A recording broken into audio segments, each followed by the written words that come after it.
So, welcome everybody. This is General Microsoft 365 Development Special Interest Group. It is the bi-weekly sync on Thursday, November 26th. It is the Thanksgiving in US, which will mean that we'll have significantly less attendance, but hopefully these things as a recording as well. And obviously all of the demos and everything else will be split to an individual video, so people can find them later on more efficiently. Now, today we'll have again a relatively busy and a nice set of topics, but busy 15 minutes going through a quick recap on what's actually happening across the different projects. And then we'll have a quick look on the team samples, what's happening in there, and then a picture time into together mode. I'm trying to capture a GIF animation this time or a video so we can actually see everybody waving and share that in the social media. Then we'll have 3 demos coming up. So we're targeting to have the demos starting roughly 15 past, so quarter past on the hour. First Garry, then Rabia, then Jim. Everybody has all of those demos will be roughly 15 minutes. So we'll hit the 16-minute marker today.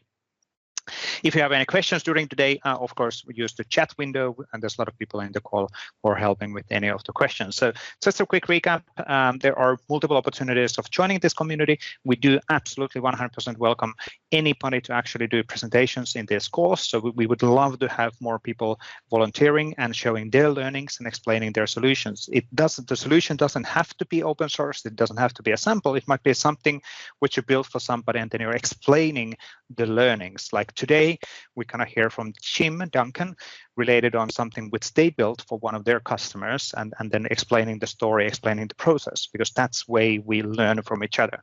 Obviously, all of the demos and samples which you might have contributed in GitHub or in open source, those are good candidates as well. And please contribute in GitHub and provide feedback in general. We have plenty of URLs, plenty of assets available across the Microsoft 365 development. So 2 YouTube channels, slightly different perspectives on the YouTube channels. So purely developer-oriented and then non-developer-oriented videos as well. We have a lot of open source assets and sample galleries and so many URLs, but only luckily one URL to remember, which is AKMS M365 PnP. So you can actually find all of the stuff from that URL. And let me actually mute again, everybody, because I can hear some background noise. There we go. Now, let's actually move into the content of today. Just a quick recap. There will be a really cool developing apps for Microsoft Teams setup hosted by the Cloud Advocates, the Microsoft 365 Cloud Advocates on December 16th from 9 a.m. until 11 a.m. Pacific time. So 2 hours live stream by developers for developers. And we're now starting to set up actually this kind of a watch parties across the world. We'll have a watch party also hosted by PnP team.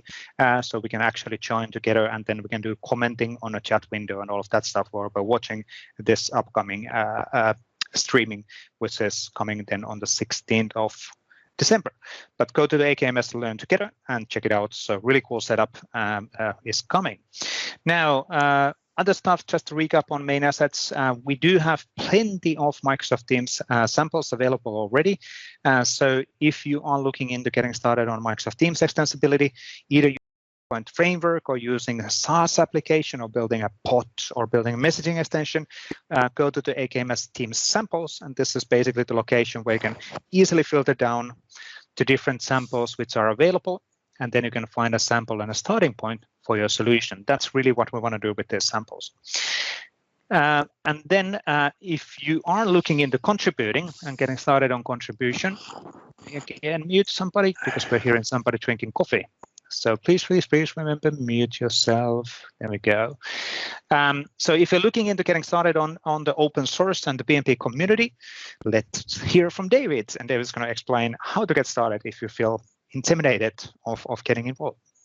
All right, thank you, Vesa. For those that are new, it's important to know that the PnP community is completely open source, and that is from a using and contributing perspective. But as Vesa mentioned, sometimes that can be a little intimidating. There's a lot of new tools that might be a hurdle for you, such as GitHub, and learning how to use it and use it to contribute.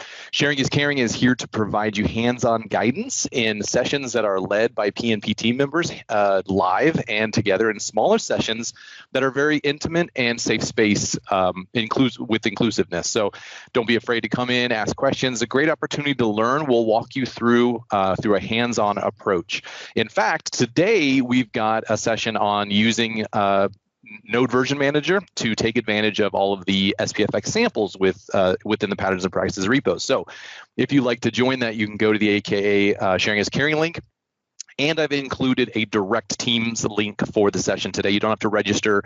We know everybody's busy with family, but if you do have some time and want to join, it's a 1-hour session, and it's all a walkthrough. So it's kind of fun just to learn how to use it if you're being curious. The rest of the December sessions are completely available for registration, first-time contributor, community docs, SPFX samples like the one today. And we're also beginning a developer workstation setup where we'll walk you through setting up and installing all of the variety of essentials that we deem valuable to get started with SPFX development. More sessions coming soon, but please don't hesitate to join us. Hugo and I have a lot of fun in helping everyone. All the attendees have been great, and it's a fantastic opportunity to get more involved hands-on. So aka.ms, sharing is caring. We hope to see you at one of the sessions soon. Vesa, back to you. Excellent, excellent. Thank you, David. Thank you, David, on that one. This is getting so much good feedback across the community. So go and join and learn new stuff and getting started on the open source. Now let's move on to the PnP and .NET Framework library side. And Bert, I think you're on the call to take care of this one. Yes, absolutely, Vesa.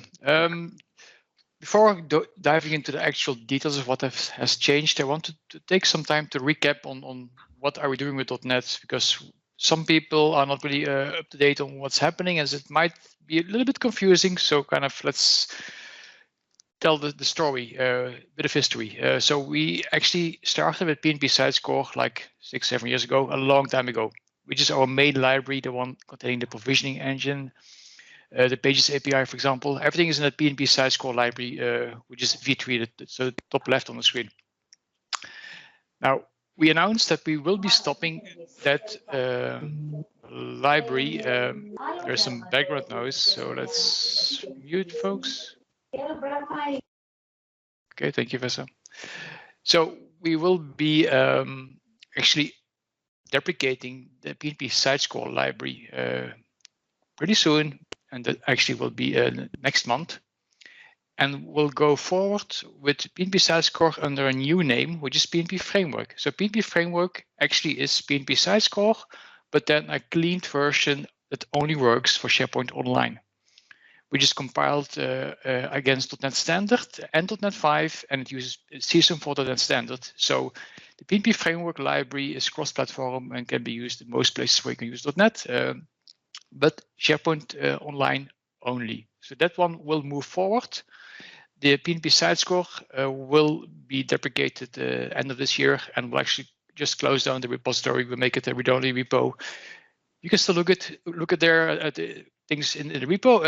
The packages will stay out, meaning we are not taking away anything. You can still use the NuGet packages and so on, but we move forward with PnP Framework.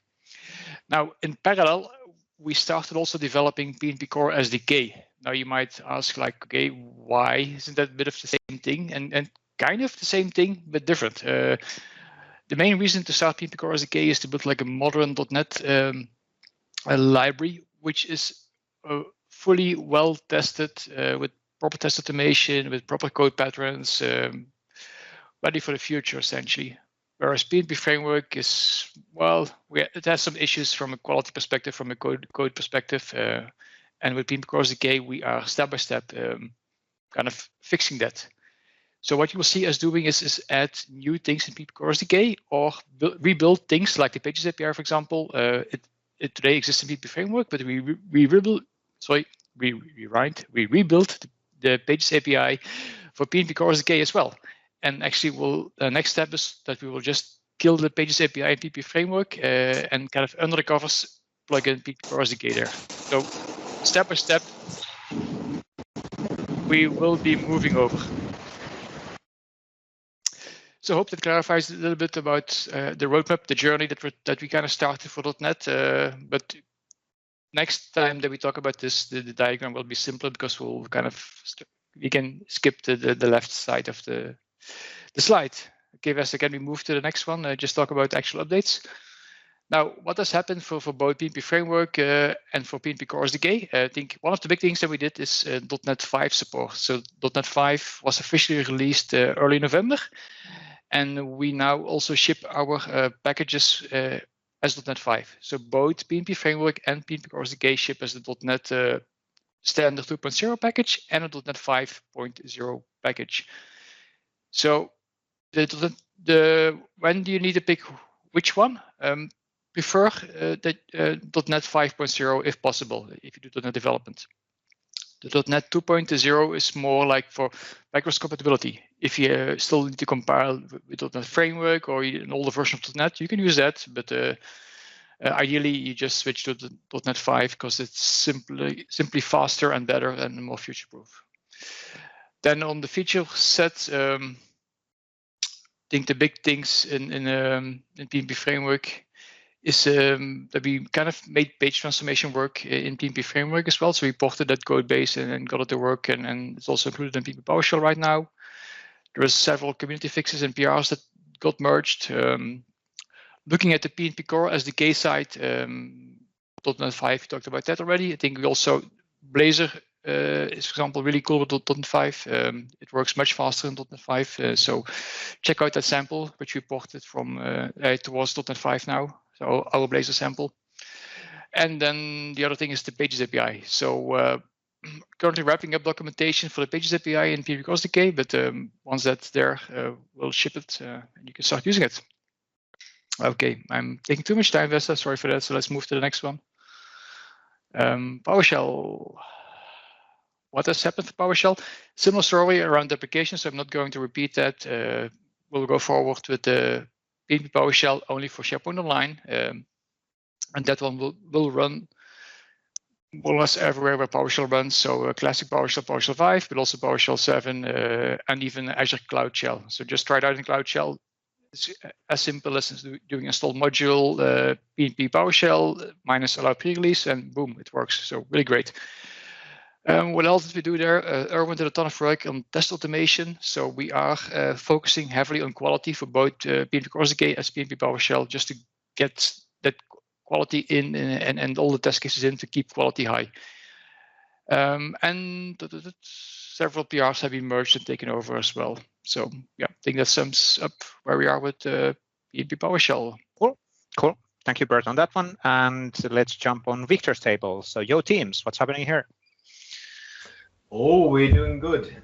We just released the 2.17 preview, or we did it a week ago, which now includes a long-awaited feature for using React hooks. And as you can see in the screenshot there, instead of having all these kind of component unload, load, etc., and starting up the Microsoft Teams SDK, initialize, and getting context, etc., essentially it's one line in there, and then you can use React hooks, use effect to just get the information when you're in Microsoft Teams, when you have the context, when the theme changes, etc. So, and the scaffolding is also modeled to all functional components. So your tabs will be much lesser React code, much more efficient to write, and hopefully less error prone.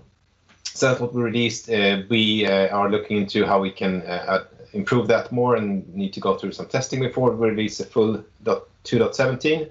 Unfortunately, we have a broken build pipeline right now, so I have to spend the weekend moving this to GitHub Actions. But we're looking into as well after 2.17. 2.17 will focus on this React hooks only.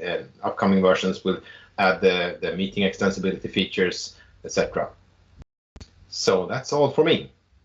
Thank you, Victor. And just again, one more time recap, we have the Microsoft Teams Toolkit, which is then producing you JavaScript-based implementations of the tabs and bots and all of that stuff. And then Yo Teams is your scaffolding tool when you want to write and do development in TypeScript. Would that be the right way of defining that, Victor? Yes and no. So the toolkit.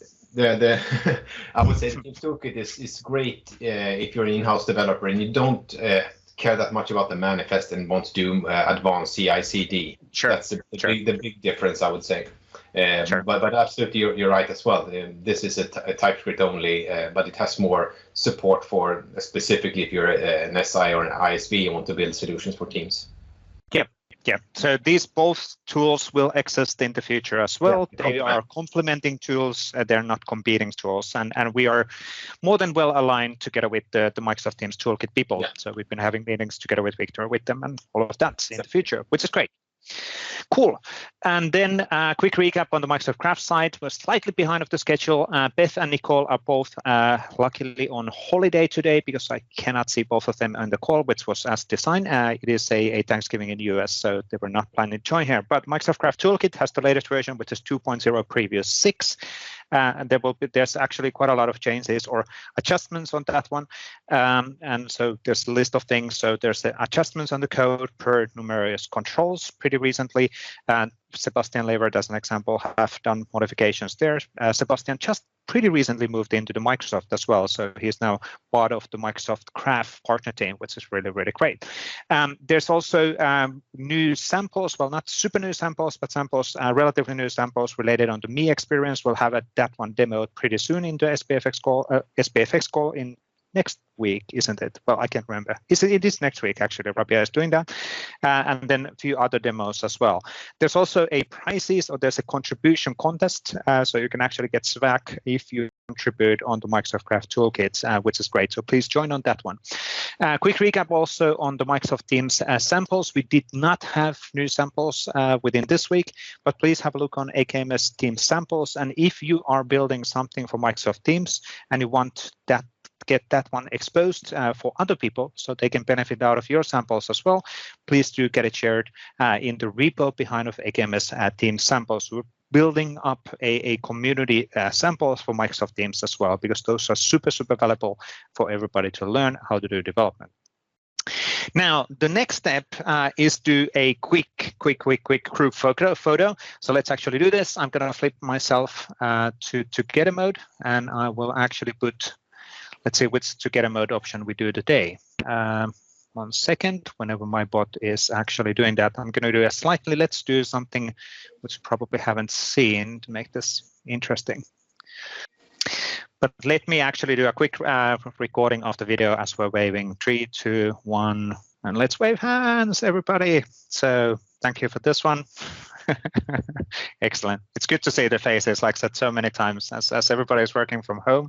It's actually super, super valuable to be able to see the people behind of the community and the name. So thank you for that one. So really, that was a quick one, but let's move into Garry. So we are catching up on some of the schedule. We're slightly behind. Yep. But Garry, I think you're good to go. Thanks, Vesa. Right, okay, share screen. There we go.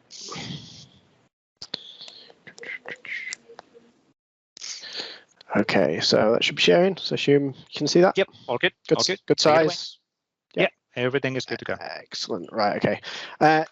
Thanks, Vesa. So my name's Garry Trinder. I'm a Microsoft MVP PnP team member. I'm here today to talk about how to speed up developer onboarding using Visual Studio Code, remote development, and also how that works with the GitHub Codespaces.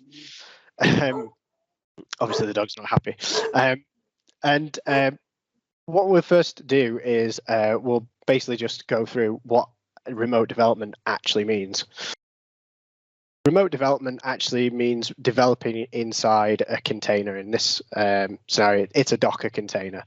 So what we're doing is we're creating an isolated environment where we can install all of our dependencies for our code to run in without actually having to install anything on our main machine. That means if we've got multiple projects using containers, we can swap between different containers, use different versions of frameworks without having the headache of trying to manage all of those different versions on one system.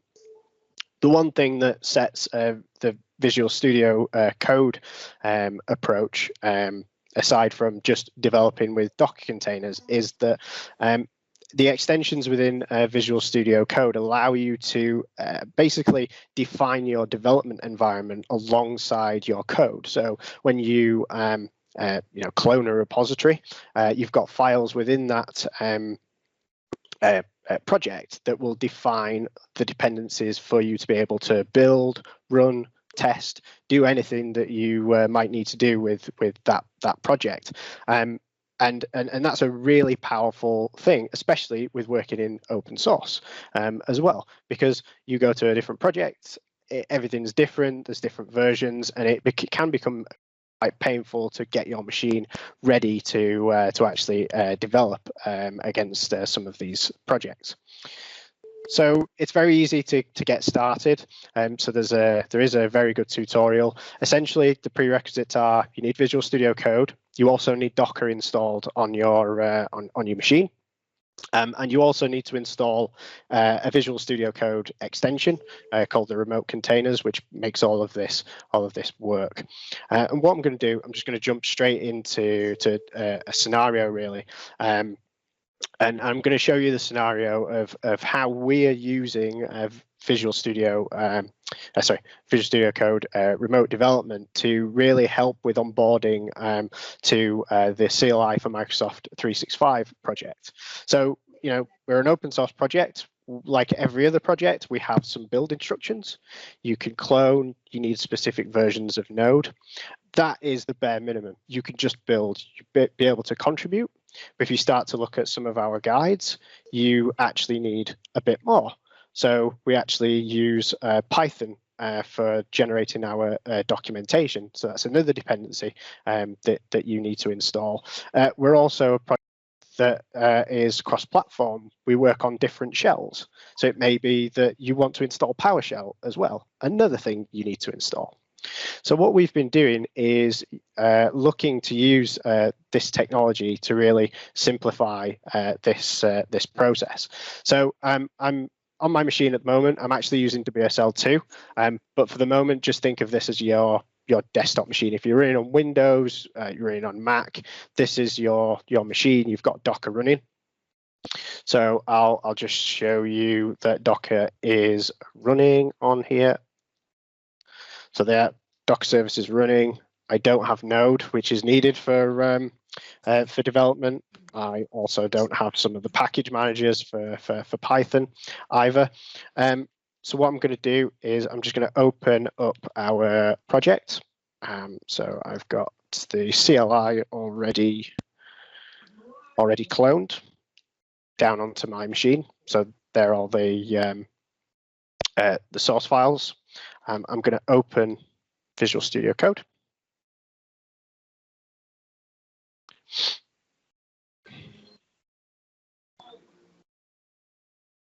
So here is my project, and I'm just going to call out, there's a few extensions that I've got installed. We've also seen down at the bottom that Visual Studio Code knows that there's a development environment within this project, that it's actually prompting me, oh, do you want to open it in that development environment? And this is defined by these files within the dev container folder. So we have a dev container.json file. This describes basically our development environment. We can define its name, the Docker contain all the build instructions, the extensions that we also want to use. So this is going even further and saying, well, actually, we're not even going to standardize the dependencies of our projects. We're actually going to standardize the extensions that people can use as well. And we can pre-install those. So again, we're trying to help you get up to speed as quickly as possible. We've also defining what shell to use, and also when this is image is built, we're actually going to run all of the install commands for you as well. So when all this is finished, you will literally just be able to run the code and be able to develop and be able to test and be able to run the documentation as well. So if I go to the Docker file, so one of the things that we have done here, so we're using a public image. We're actually using a PowerShell image because we want PowerShell to be bundled for you to be able to use. And this is using the latest version of Ubuntu. We're installing all of our dependencies. So we've got dependencies on Python, some other tools as well. We're installing our source code, packages for building our documentation, creating a specific user to develop with, and also we're actually going to customize the shell, and we're going to add extra features into the command line so that when you're using it, you've got autocomplete for Git commands, you've got a very good history, you've got syntax highlighting, so you know when you're going to execute a command on the command line, it's going to work. So what I will do is I'll just go through and we can use this option for remote containers. Oh, sorry, I have missed one thing out. If I look at the extensions, one of the things that I said was a dependency was Docker to be installed. You also need the this package here, so the remote containers. When you install this extension, you'll find that there'll be a little icon like this down in the bottom left. That means that you're kind of ready for using remote development. So that needs to be installed first. So by installing that, it also gives us options in the command palette that we can open, and I can then say I want to reopen this project in the container. So now it's opened a new instance of Visual Studio Code, and we can see that it's starting the dev container. So in here, you can see there are tons of instructions that are happening. So what it's doing is just checking that Docker is actually installed on the machine, and then it's going to start and instruct the build for the image. Move that warning.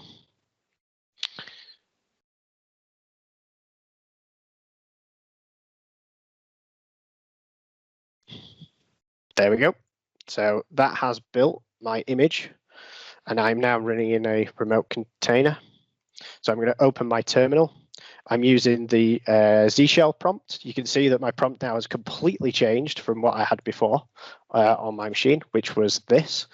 Oops, just move back. I go back to my terminal. I can now see that I have my version of Node.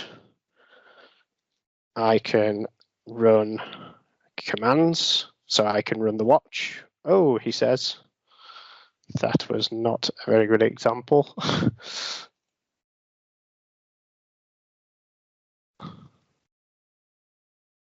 Oh, this is where the demo gods are getting me. And every time I did this before, it was working.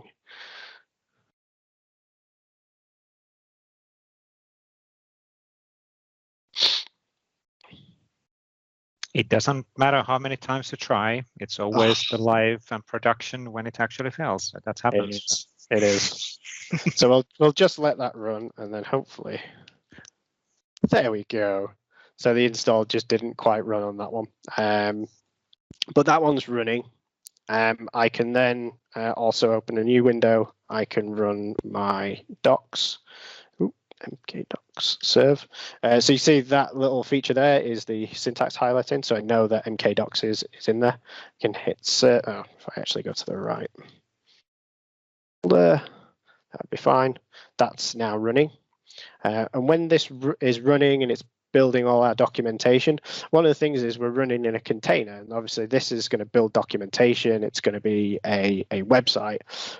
What a nice thing about this is it will automatically detect that the container wants to open a port, and it will actually give you the option to say, are you happy with this? And it will create a tunnel from your local machine through to the service that is running within the container. In a second, when it gets to that, we've got a lot of docs. I will add. So it's probably churning through quite a bit. So as it's doing that, just to kind of simplify things for those who don't quite understand what is a Docker and everything else. So this is kind of a virtual machine, which is then being set up for development without anybody installing anything to the host machine. Is that the right way of putting it? Yes, pretty much. Yeah, it's basically you're running everything on one host. Rather than having multiple virtual machines and then deploying code to them. Docker is providing you with that space, that isolated area for you to put your source files and dependencies. So there we go. It's basically exposed that the port is now open. So I can actually now see our documentation, and that's running from here. If I make any changes, I can then just refresh the page, and it's there and it's running. But I've not had to then go through the pain of trying to configure what Python version I need, what dependencies I need for this to run as well. I'm sure if anyone's tried to install different versions of Python on one machine, it's an absolute nightmare. So this makes it a hell of a lot easier. This is a family show, Garry. Family show. Oh, sorry. But yeah, so there's one question, which is this virtual machine set up in Azure? No, it's actually virtual machine or a isolated virtual machine locally in the developer's box. But yeah, the beauty of this one is that now if you have multiple different projects and multiple different customers, and some of them require NPM, whatever version, some of them require different setup of installations, you can isolate the setup and environments in Docker. And having this Visual Studio Code and the GitHub integrations, and which will basically, it makes it easier for people to get started then in a GitHub projects. So the project can define that these are the basic setup and configuration environmental variables and installations to get started, and poof, voila, your environment is ready to go. It's exactly that. Your other option is to have multiple versions of Node installed on your host machine by using NVM, which David is going to be David and Hugh are showing here how to do that in their care and sharing. This is just a different approach. Interestingly, to take your point about is this running in Azure? No, that was running on my local machine. Yeah. To take this a step forward, using the same technology, GitHub Codespaces, which is currently in preview, is essentially going to use this development environment definition that's in the project and allow us to have a one-click setup for development environments. So as a contributor, you can just come along to the project and hit a button and it will build everything for you. So here I have a branch that has my dev container files in here, and where I'd usually come to actually clone the repository, I've got an option of opening Codespaces because I signed up to the preview, and I've already got one pre-created here. So I can click this, and this is creating the container, but in a machine. I think it will be in Azure, but completely remotely. So I could be using an iPad for this with just a web browser, and I'm able to effectively create my development environment within a browser and have the same experience as if I am running locally. So I've got Visual Studio open, albeit in the browser. It's checking out all of the code from the repository. It's also built all of the dependencies as well, or included those in the code space. And if I remember rightly to open my terminal prompt, I have exactly the same terminal prompt. I can run the npm watch. Oh, no, npm run watch. I can start our docs. Oh.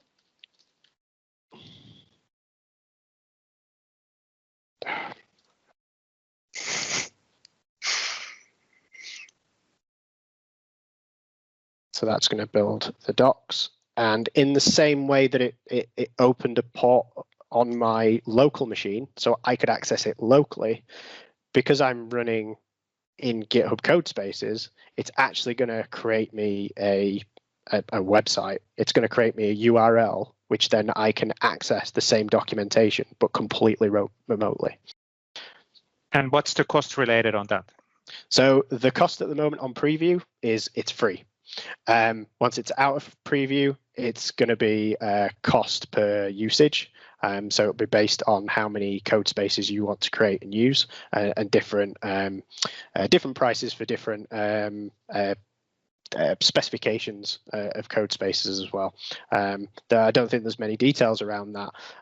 But the one thing I like about this is that by using remote development locally, even if you've not got code spaces at the moment, you can still benefit from the isolation of working in this kind of way. It just makes things a lot easier to handle your dependencies. Absolutely, absolutely. Cool.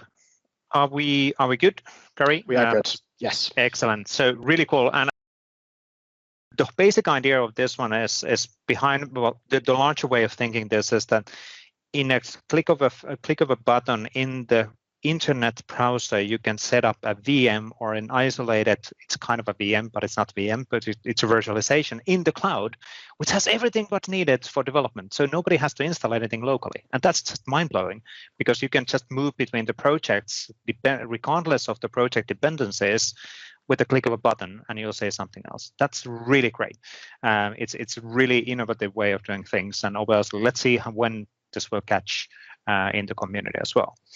But now let's actually move forward, and let's move to Rabia, and we're gonna have a building a search-based messaging extension for Microsoft Teams. Hey, thanks for joining the call, everyone. I cannot believe this is my first call. Thanks, Vesa. I'm also a PnP member. I'm a cloud developer advocate. My name is Rabia, and I'm going to be really quick because I know the time's running out. So today we're going to discuss building search-based messaging extension for Microsoft Teams. This is really based around this app that I've built a couple of weeks back, I guess, which is there in the PnP repository. So you can go to aka.ms/teams-samples. Did I get that right, Vesa? So you can find that there. So yep. I created this sample, which is a messaging extension for finding GIFs. Basically, what you have in your Giphy extension inbuilt into your Microsoft Teams. So you might ask me why I have built something that's already there. It's because I wanted to learn the concept, and I wanted to learn what search-based extension was, because these are all terms for us. They are new. There are two types of messaging extensions, and I was like, oh, what is all this, like big words for me? So to kind of like understand the main concept, I started off with the Microsoft Teams Toolkit, which is like a very base structure for creating samples or solutions. So let's jump in and see why we're using messaging extension. This is probably the first question you should ask when you are building something for Teams. So there are 3 points that I came down to and, sort of like finalized. Like these are the 3 decision points that will make you create a messaging extension for your clients or for applications. Definitely not Clippy, but I just included because he's fun. The first one is finding the right information without switching the context. So this is pretty interesting because Clippy, right? So finding information is a key thing. So you might be in a conversation within your team and you might be talking about things. You probably have to move away from your conversation to another system. Maybe there is a HR system, or let's just think about a hypothetical, maybe a medical institution having a conversational chat between their peers. And you want to find some information about your patients. They'll have to go into another system, log in, get information, come back to the chat, and then continue with their chat. By the time you come back, your teammates have left for a coffee, or it's not as engaging as it is. So if you can right away bring out information in Teams, staying in the same conversation, that will be really cool, and that can be achieved with messaging extensions. Another point is getting attention to your messages by using rich cards. So another thing that I myself struggle is to look into Teams chats or messages and to really grab that attention from any of the messages. If it's like a one-liner or something, there are chances that I might miss these messages. And with Microsoft job that I just joined in September, there's like heaps of messages. But once I wake up, it's like I cannot go through everything. So a very good way to grab attention to your message is using messaging extensions like in a big card or a rich card. So that's another value add for using messaging extension. And the last one is getting your teammates to take action. So probably there have been many other demos you've seen where messaging extension have cards with buttons where you can go ahead and do actions. But in this sample, you would not see that because it's just going to give you a GIF. But this is another reason why I would build a messaging extension for a client, or I would ask my client for suggesting them, hey, why don't you bring your system into Teams, integrate into Teams, and then use messaging extension to bring out this information, get engagement from your team, etc. So these are the three main points that I personally think is why you should go for messaging extensions. So yeah, let's get started. And this is basically how my application looks like. It's nothing new.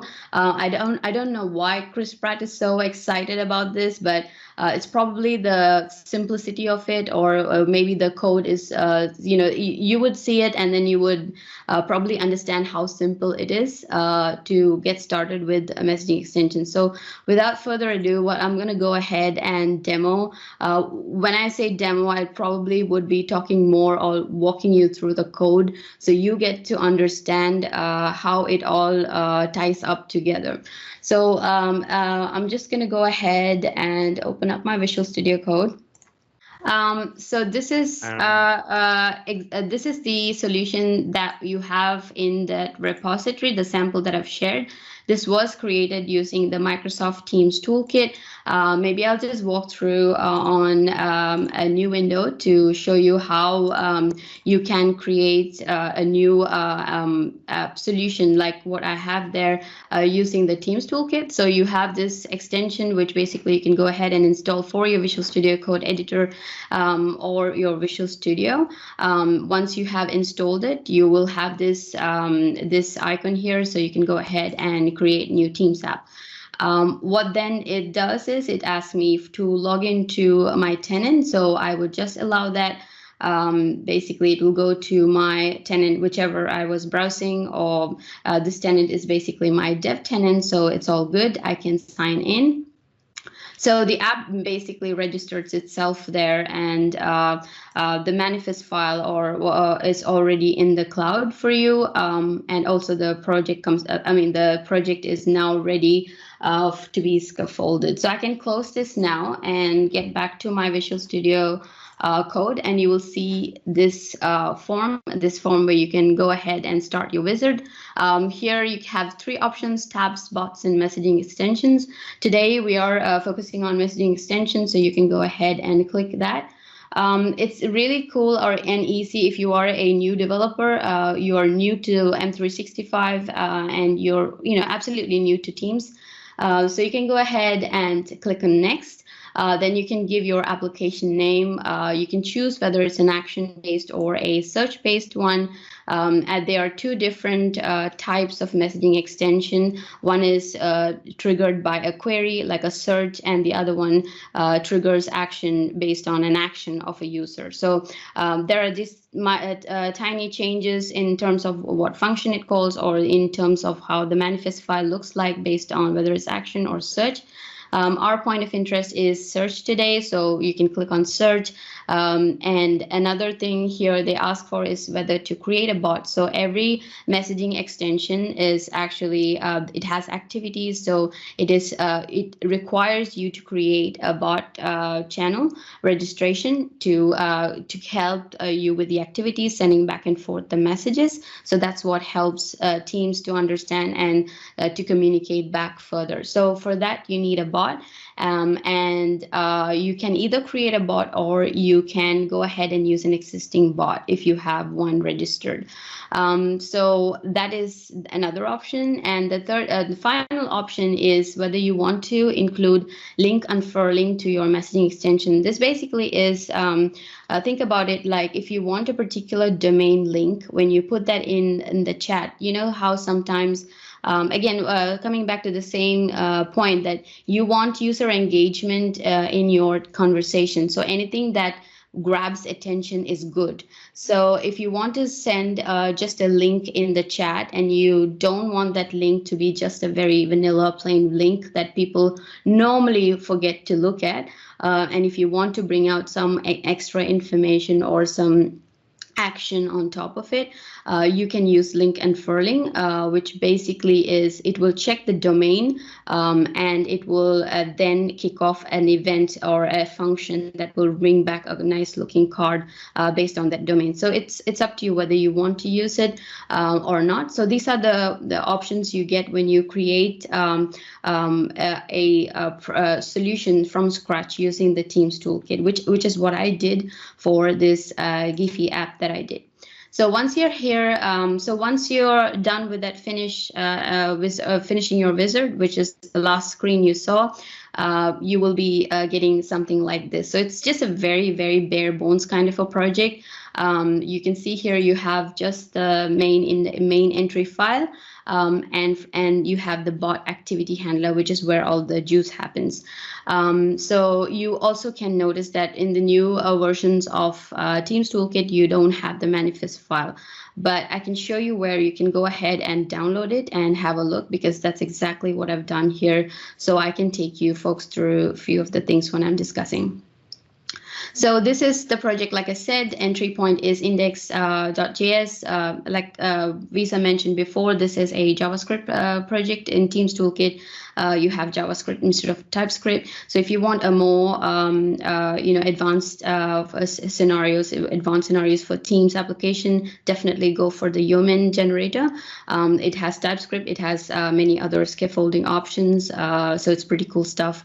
So yeah, it's up to your comfort level when you want to start off. This probably is best if you want advanced scenarios and look into Yeoman.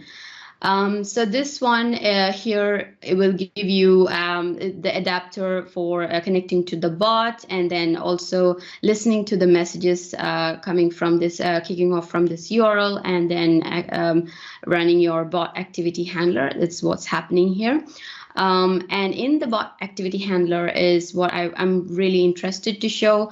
Probably zoom a bit. So you have these two functions, which basically is something I can show you using the existing GIF extension that Microsoft have. So once you click on, so this is an extension. So this is one of those moments where I was like, oh my God, so I have been using a messaging extension all my life, and I did not know, not all my life, but all my life I used Teams, but I did not know that was a messaging extension, an inbuilt one. So that was when I started thinking like, okay, these things are simplified when you understand that it is in your daily life, like adaptive cards are in your daily life when you are looking at Windows timeline, or if you are approving something from your Outlook, it is actually an adaptive card, and you did not know it was an adaptive card. So that's exactly the message I wanted to send out with this Giphy app.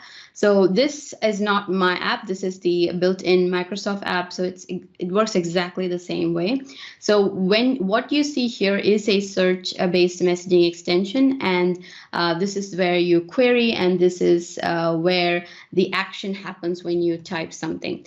So this function, so whatever kicks off this when you type something, is what we see in this this extension query function. So once you type, this is what happens. This kicks off and it will go ahead and fetch the data from the API. In our case, it is the Giphy search API.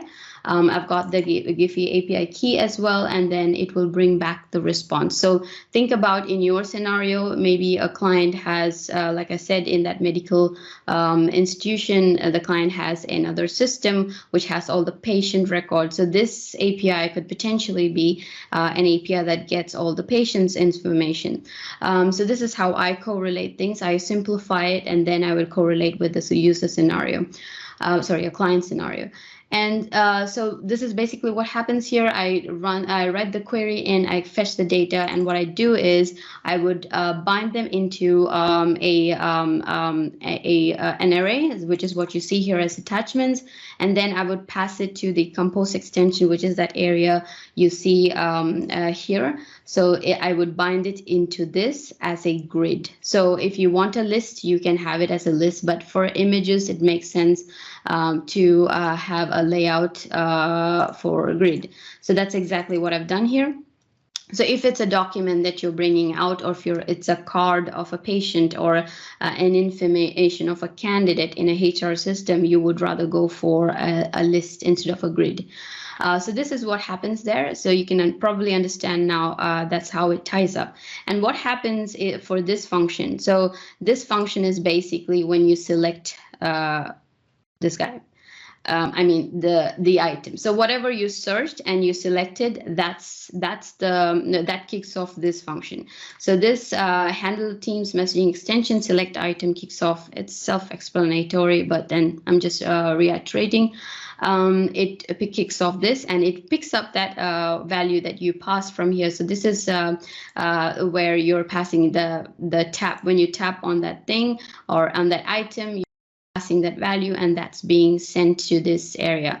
And here again you compose, but now you're composing just that one thing that you picked. So this is basically the idea or the flow of how the code works. And probably if the demo gods are with me, I can show you how it's working. So I can just do an npm start. And another sneaky thing I did was I already run my ngrok here, so I do have an online URL. I'm thinking that probably you already know why we're ngroking, because I'm working from my dev machine. It's not deployed into cloud, so I need to have a URL that's available online to be used inside to test my application in Teams.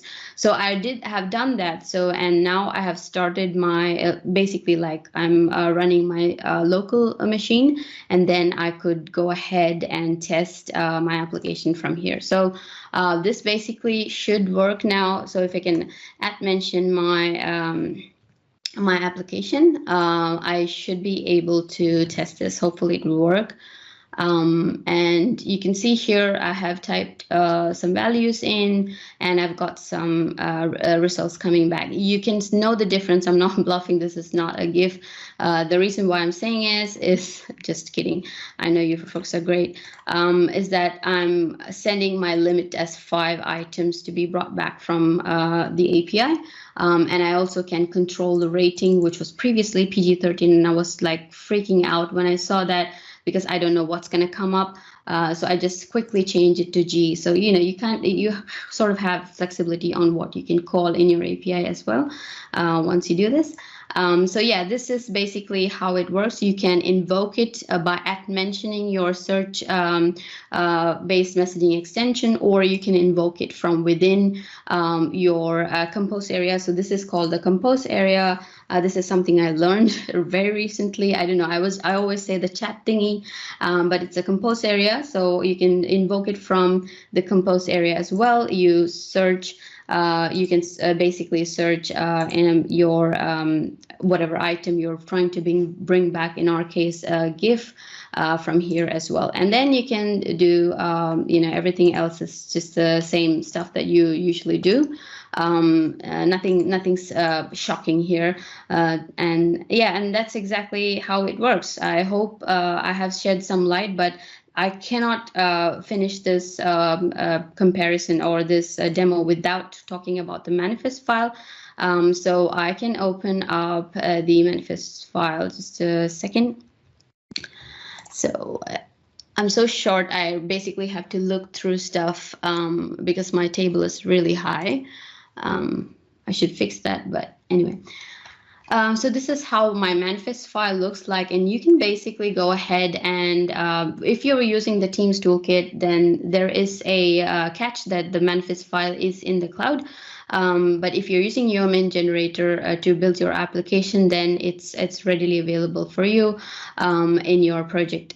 So I have used Teams toolkit in this scenario. So you can go ahead to your application studio and find out the application where it is, where your application is. If my Wi-Fi gods are with me, I would be okay. Yeah. Cool. So my application is here, and I could go ahead and see my manifest file by downloading the zip file, which basically is somewhere here. where is it? Okay, test and distribute. So it should be here. So you can download from here as well. You can see the manifest file, which basically is a JSON file. Oh, yeah, so this is how I did it. I downloaded it and opened it just to show you a few things basically around the compose extension. This is the main bit that says or talks to the Teams application saying that it's an extension. And you can see here the bot ID is the ID of the bot it's tied to. And configuration update, it's something is like you can have configurations and your command. This is the main bit. So type query is your search-based messaging extension. If it's called actions, if it's type action, then it's an action-based messaging extension. And initial run, I've set it to false. Basically, what it does is it would just invoke that in that call, the initial call, without the user typing. So you can think of a scenario where you would like to bring out recent documents without searching for the document. Then you could make it true, because then you probably need all the options for the user. This is the 2 bits that I talked about. So you can invoke this messaging extension either in a compose area or through the command box. So you can mention it and stuff. So that's basically it. That's all you need to probably know to get you started with creating a search-based messaging extension. And I hope I'm on time. Thank you. Excellent. Thank you, Rabia. We, as you were doing the presentation, we agreed with Jim that we'll reschedule. Jim, it's just easier that way because we are running out of time today as well. We kind of took too much time on the intro again, but it's okay. So that was a really great demo, Rabia. Thank you for that one. And certainly didn't want to stop you in the middle of demo. So all good.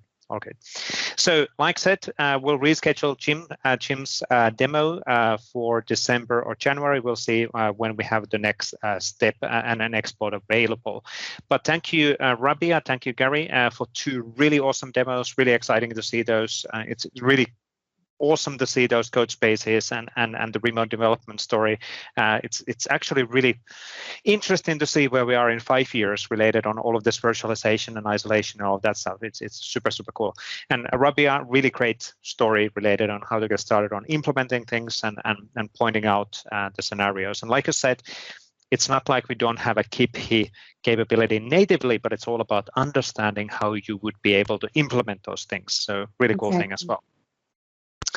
Good. We do not have a time for Q&A today, but as the next time, the recording will be available in 24 hours in the Microsoft 365 community YouTube channel. We will have the next community call for M365 General Dev in the December 10th, and then the next SharePoint Framework call is week from now. And so we have those coming. Just a word about kind of a reminder that the Christmas Eve and the what is it? New Year's Eve, both are actually would be hitting the Thursday timeline. So we're canceling 2 calls in the December. We'll talk about those in the upcoming sessions as well. If you're looking into any other community calls and community topics or interest on specific technologies, these are the other community calls which we are executing under the Microsoft 365 developer community side. But that's it for today. So thank you, Rabia, Garry, one more time, and thank you everybody for joining. If you're watching this as a recording, hopefully you had a great Thanksgiving and had some time with the family as well. But thank you, everybody. Thank you, and we'll be definitely in touch. Bye-bye. Stay safe.